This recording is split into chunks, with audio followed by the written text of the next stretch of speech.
Welcome back to In Your Neighborhood. I'm your host, Charlotte Brown, and if you're just tuning in, we've been talking with Northwest Employment Works today. Terry and Darlene has been enlightening us all about all the great work that you do over there. And I'm curious to talk about the employer side of things. So why should an employer, come to New and work with New when they're hiring? So the best thing to say why an employer should come see us is because we take the time and stress out of hiring. So we will meet with the employer, address the needs, what they're looking for in an ideal candidate, build kind of a basic list. So it might not be always, they need to have their doctorate and all that. It might be, what are the basic skills you're looking for in a suitable candidate? And then from there, we can post their job with us free of charge on our job bank, which is on our website, as well as on our social media accounts and within our community employment resource centers. And then we can collect resumes on the employer's behalf, because oftentimes that's cumbersome and tiresome, and they've got a lot of resumes that come in. From there, we can pre-screen. So based on our conversation and what the employer's identified as important, we will pre-screen through the applicants and then send them the candidates we think are most suitable for interview. And then based on the employer, we can also assist with the interview process. So we can set up the interview at our office and we can assist with that. And then we can offer training incentives. So if there is an individual that maybe doesn't have everything on the employer's bucket list, we can say, let's try a job trial, because I believe this person has the other qualities you're looking for. Let's do an assessment period. At the end of it, we'll reimburse you the full hourly wage. And if it's successful, we can look at extending it. If it's not, then it was a learning opportunity, and the employer gets reimbursed for the time that they provided, and the individual gets maybe some insight or some feedback, and I get some feedback as a job developer on what their skills are, their level of ability, and then we work from there. That's awesome. So is there any cost or fees involved on both sides, whether you're an employee or whether you're somebody who's looking for a job? Is there any fees to use your services at all? It's completely free to access our services through our resource center. The only costs that we have are if you're to take SmartServe or WMIS. But if you're a registered client with our program, those costs they're waived. Wow, that's awesome. And let's talk about what type of employers that you work with. This isn't just introductory type jobs. This is careers, you name it.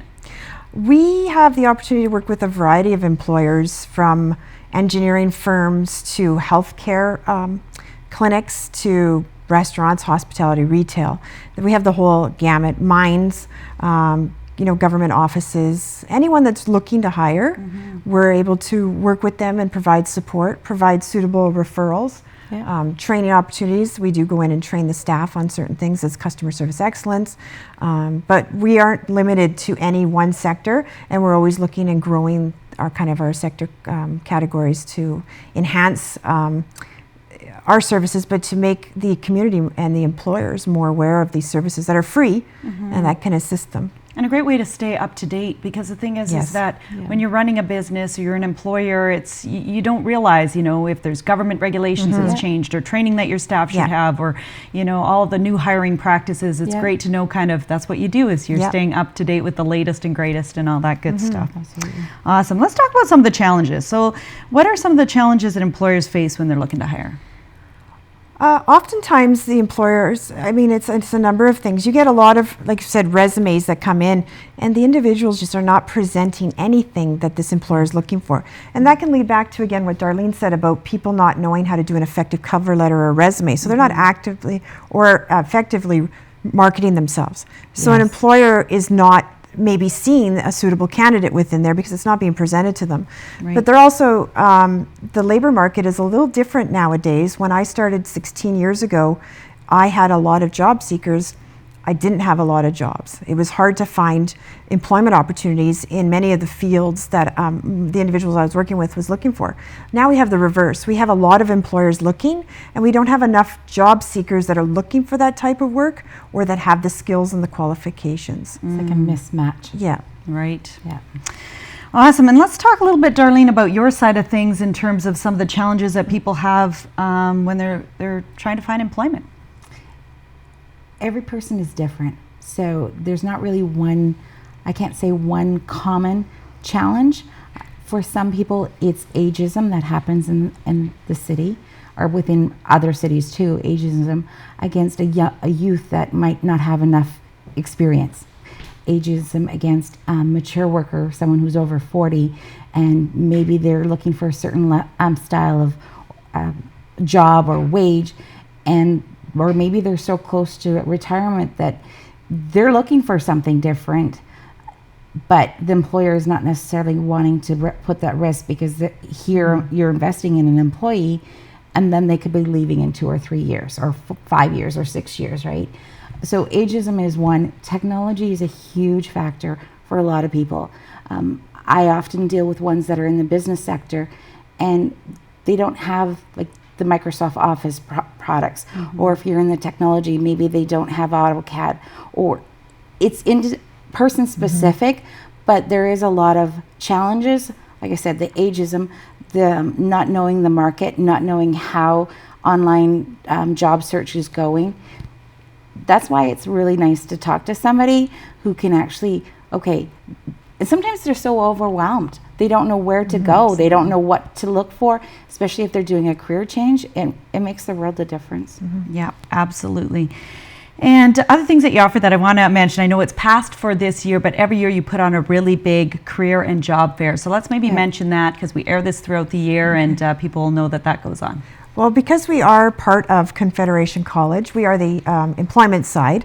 We partner with the college to offer a career and job fair every year for college students as well as the general public that's job seeking. So we have a variety of employers that come and have booths, and the mandate for the employer to participate is that you're currently looking to hire.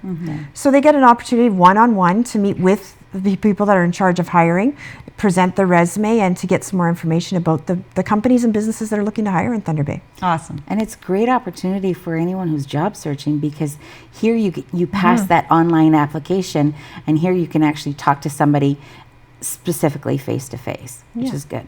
Awesome. And looking forward into the future, what are the trends that you see happening in the labor market? For anybody watching, kind of looking at a direction maybe to take in their career path. I would say, if anyone's looking and determining what they want to do right now, PSW is in dire need for the seniors' homes and the hospitals, as well as millwrights, heavy equipment mechanics, as we mentioned before, tradespeople. Heavy, there's a number of them that are going to need to be filled, and we're going to have a shortage.